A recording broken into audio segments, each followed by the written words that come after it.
Olá, pessoal! Hoje nós iremos falar sobre o roteiro 6 do programa 1, módulo 1 do curso da mediunidade, que trata sobre os fenômenos da emancipação da alma. E nós temos, nessa videoaula, dois objetivos específicos. O primeiro é conceituar o fenômeno de emancipação da alma. E o segundo, diferenciar fenômeno anímico do fenômeno mediúnico. A doutrina espírita nos esclarece que existem dois tipos de fenômenos psíquicos no ser humano. O primeiro, os fenômenos anímicos de ânima, alma, que são aqueles fenômenos produzidos pelo espírito encarnado. E os mediúnicos, do médium, meio, intermediário, que são decorrente da intervenção dos espíritos desencarnados que vão utilizar um médium, um instrumento humano para se manifestar. No livro dos Espíritos, Kardec trata os fenômenos anímicos com o título de fenômenos de emancipação da alma, porque o espírito fica mais livre para se manifestar através do desprendimento parcial ou do desdobramento. Então, nós podemos perceber que nestes fenômenos anímicos, o espírito vai se desprender parcialmente, como vimos, e vai entrar em contato com espíritos encarnados ou desencarnados. E também que esse espírito ele vai participar ativamente ou menos ativamente desses fenômenos. Os fenômenos anímicos, eles podem ser confundidos com os fenômenos de natureza mediúnica, porque o próprio Kardec vai dizer que muitas vezes é difícil, quase impossível, dizer quando começa um e inicia ou termina o outro. Bem, por que é difícil determinar quando um começa, o outro inicia, porque eles trazem as impressões do médium, do medianeiro que os está vinculando. Vamos ver, porém, que nos fenômenos mediúnicos, a presença do fenômeno anímico, ela é inevitável. Existe sempre. Por quê? Porque o comunicante, o espírito, ele vai necessitar utilizar de elementos biológicos, psicológicos, culturais do médium para que ele possa exteriorizar, para que ele possa elaborar a sua mensagem.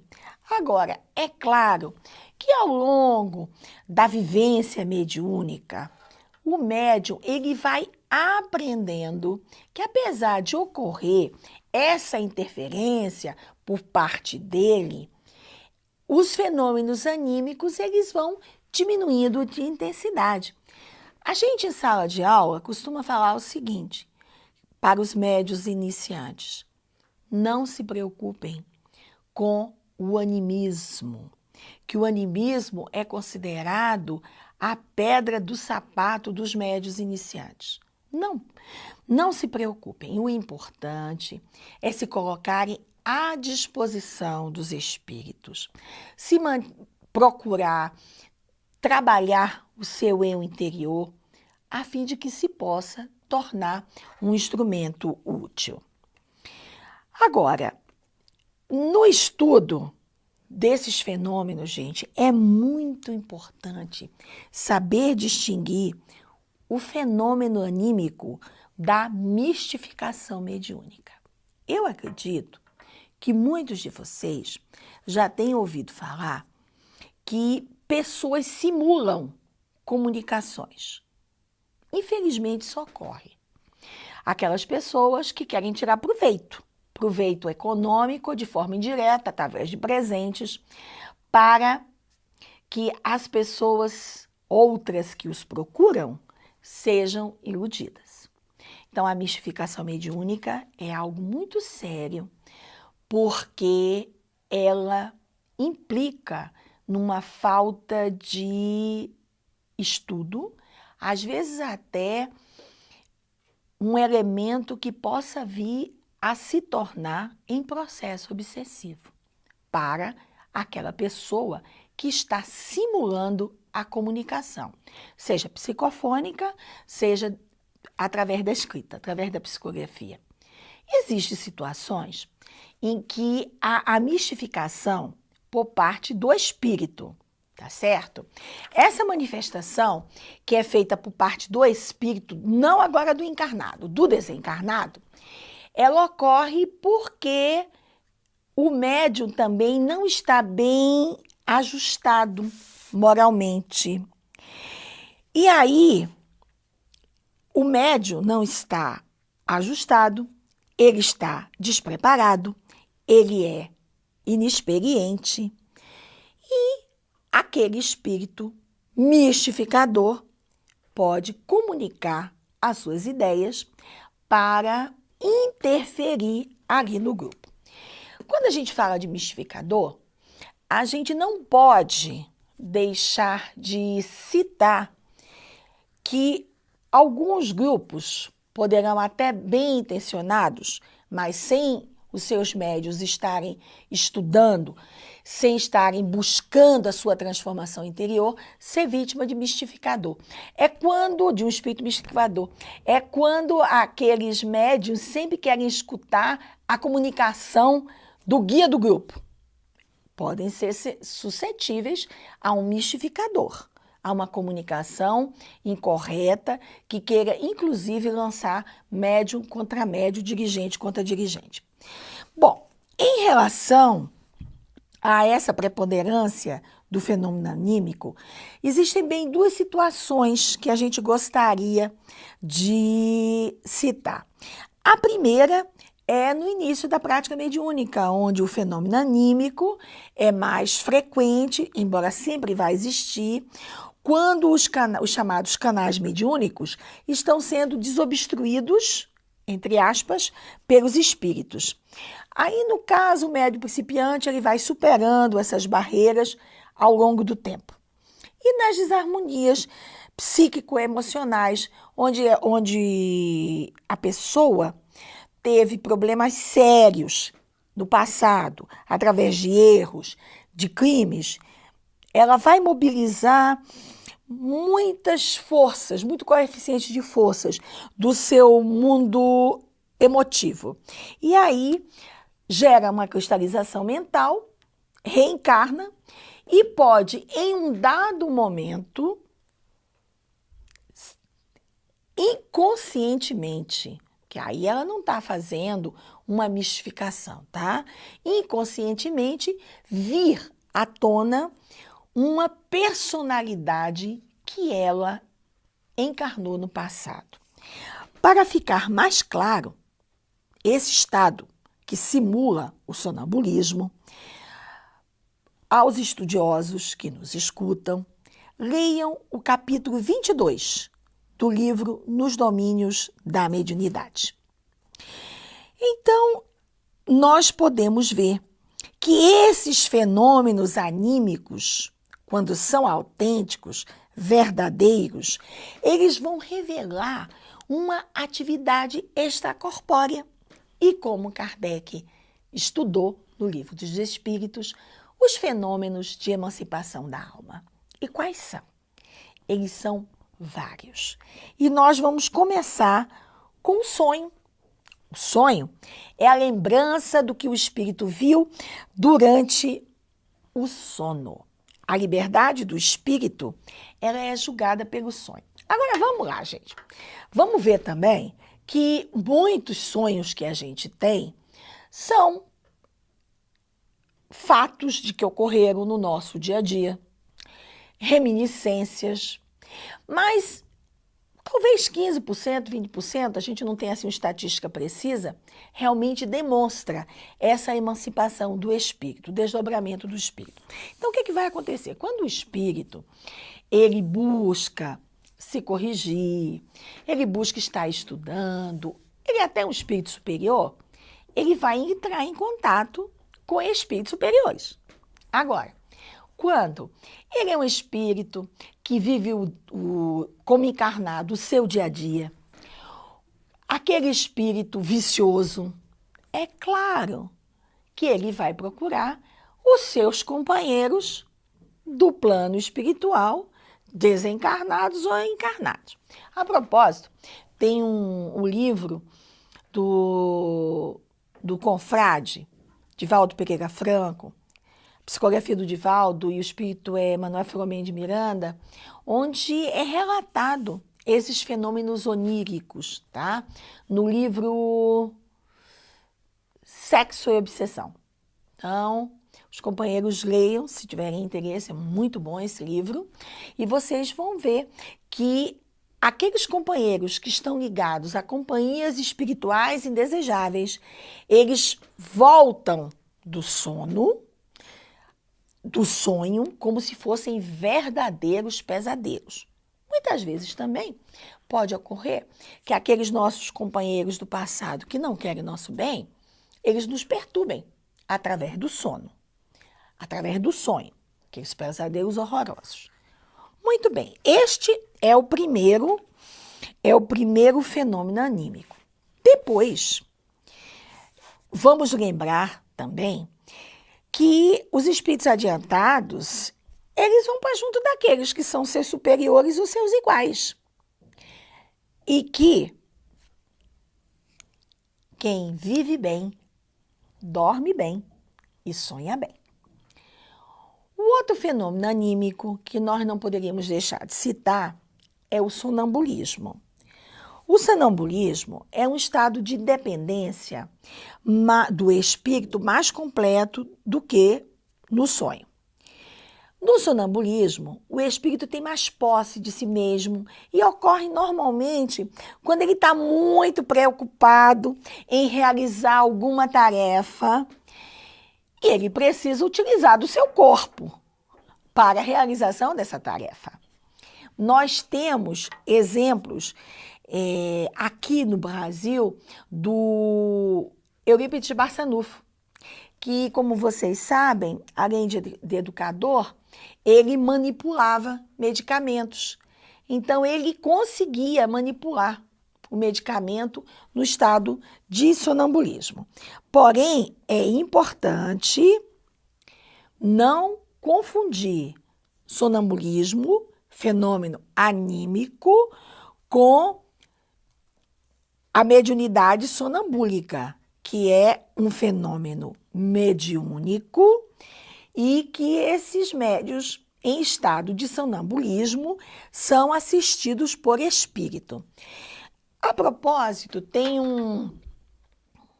uma passagem do Livro dos Médiuns que um jovenzinho, ele é sonâmbulo e ele dava diagnóstico, ele verificava fatos com as pessoas.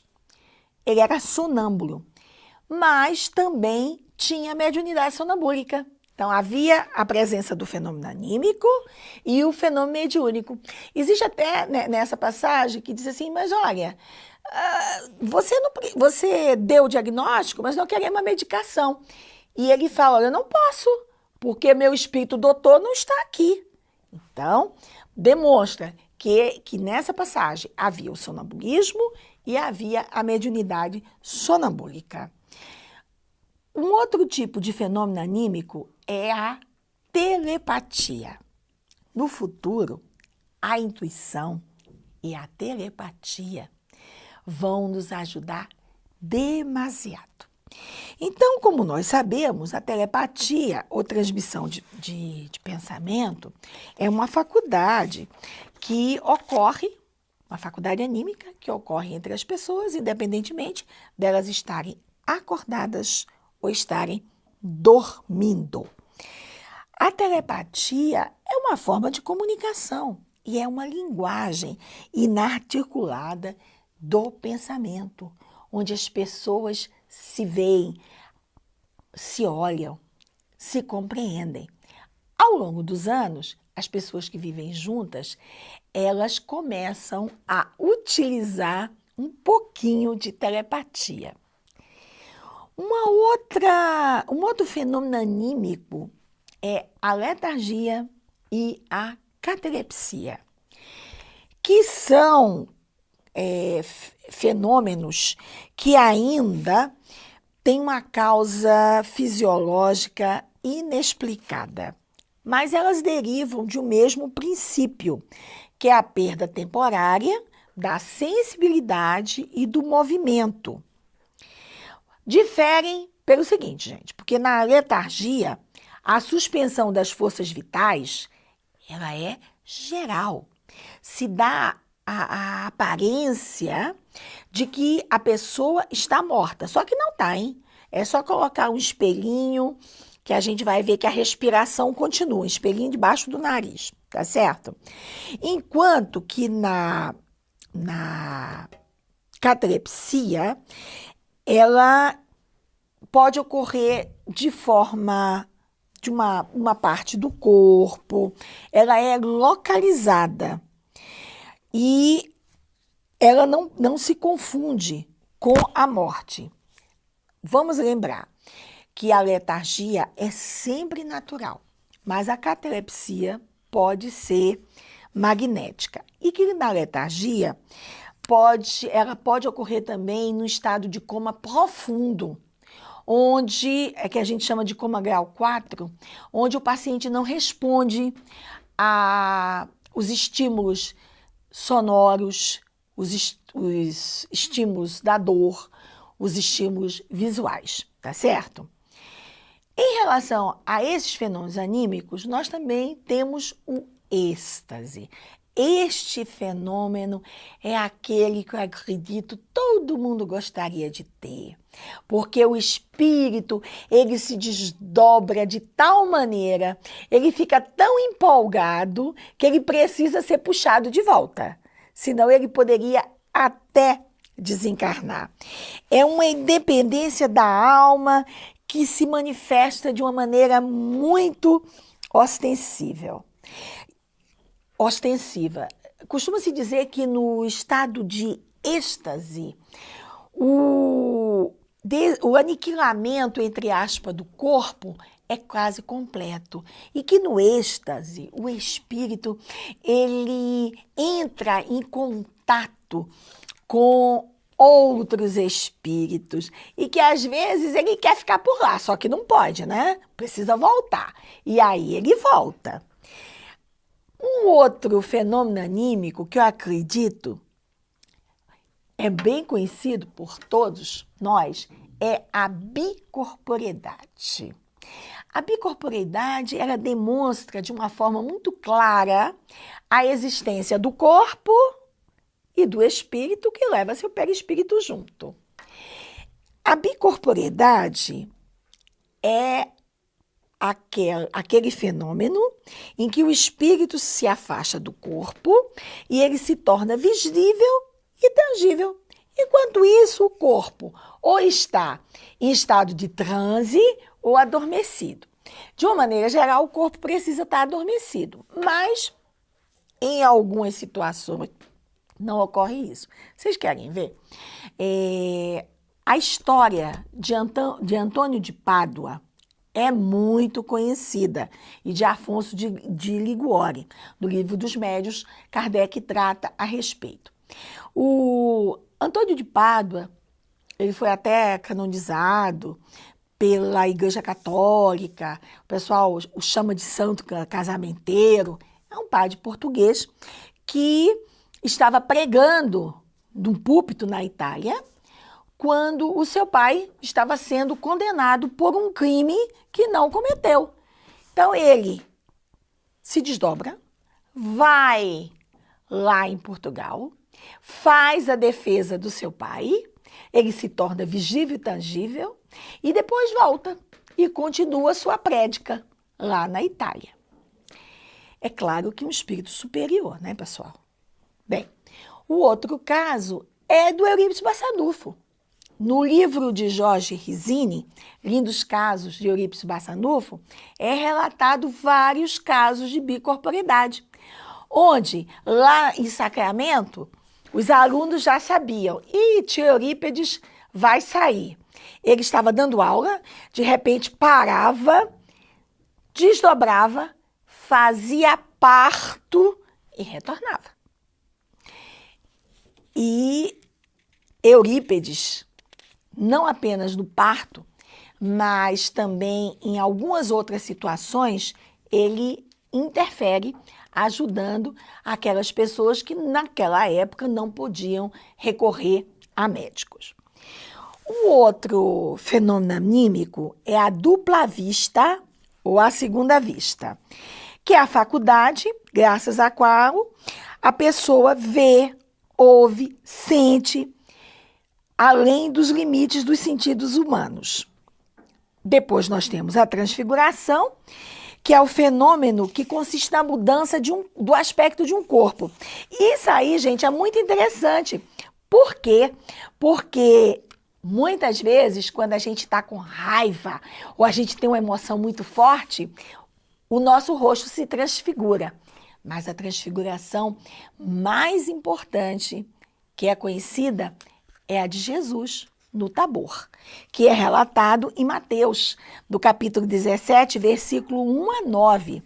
Jesus estava acompanhado dos apóstolos Pedro, Tiago e João, e diz que o seu rosto e as suas vestes se tornaram brancas como a neve. Concluindo, nós podemos dizer que os fenômenos anímicos realmente são muito importantes e são tão importantes quanto os mediúnicos, uma vez que fazem parte da estrutura psíquica da humanidade. Se é certo dizer que todo fenômeno anímico mediúnico tem o seu componente anímico, é necessário dizer que todo fenômeno anímico é circundado por uma ação mediúnica. E que o médium bem intencionado, ele vai estudar, ele vai ser perseverante e com o tempo ele vai filtrar e vai interferir muito nas comunicações que vinculam. Pessoal, a tese animista, ela é respeitável, realmente. Mas não vamos deixar que os fenômenos anímicos, que são comuns junto aos fenômenos mediúnicos, interfiram em nosso trabalho. É importante que assim a gente veja que com o estudo, voltamos a frisar, com a perseverança, nós vamos ver que os candidatos ao trabalho mediúnico, eles vão se tornar mais independentes e que o animismo vai se tornar menos constante. Vai existir sim, mas vai se tornar em menor quantidade. E o médium, ele vai se tornar muito mais independente, que é por isso que a gente sempre fala, olha, não se preocupem com o fenômeno anímico, preocupemos-nos sim em buscar utilizar a mediunidade de uma forma útil, construtiva, com responsabilidade, lutando para resgatarmos os nossos compromissos do passado. Existe animismo? Existe sim, mas se nós estudarmos constantemente, porque nós não podemos parar de estudar, e buscarmos colocar em prática o que já sabemos, com certeza vamos distinguir gradativamente, embora, como nós falamos anteriormente, não é muito simples, é difícil, mas o que importa é que a gente sempre possa trabalhar. E é claro, né? O espírito vai utilizar dos nossos elementos psicológicos, biológicos e culturais. Porque como é que o espírito vai conseguir elaborar as suas ideias e nós transmitirmos as ideias desses espíritos? Desejamos a todos muita paz e até a próxima videoaula.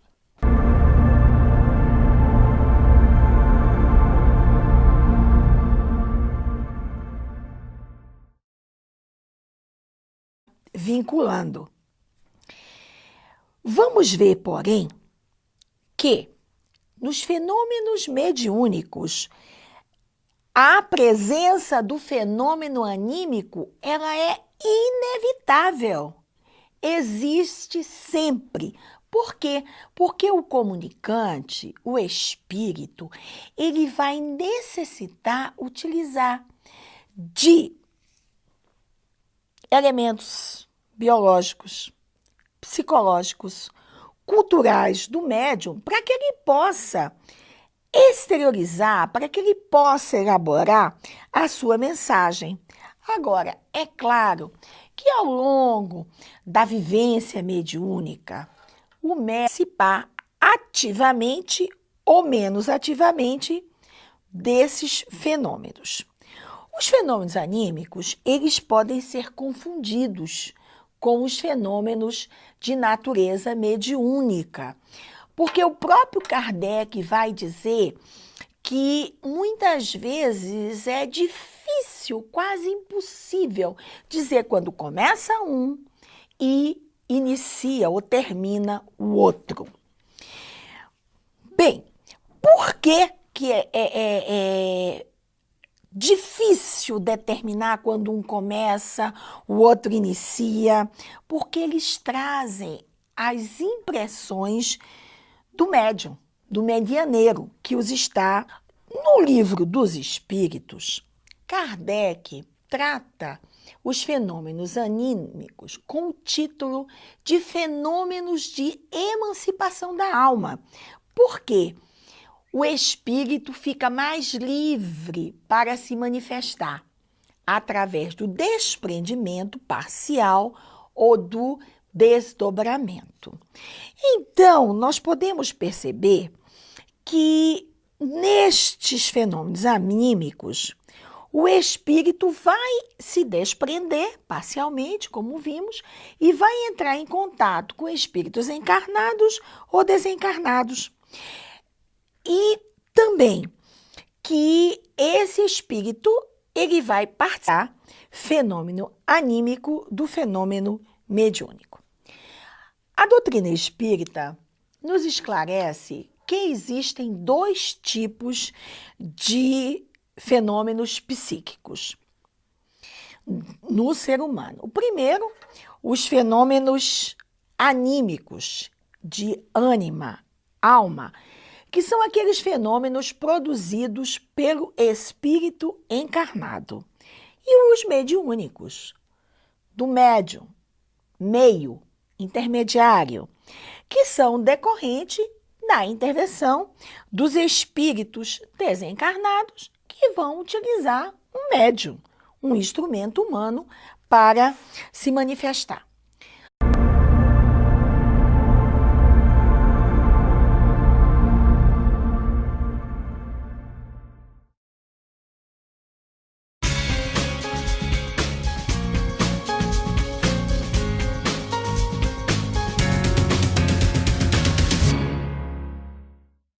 Olá, pessoal! Hoje nós iremos falar sobre o roteiro 6 do programa 1, módulo 1 do curso da mediunidade, que trata sobre os fenômenos da emancipação da alma.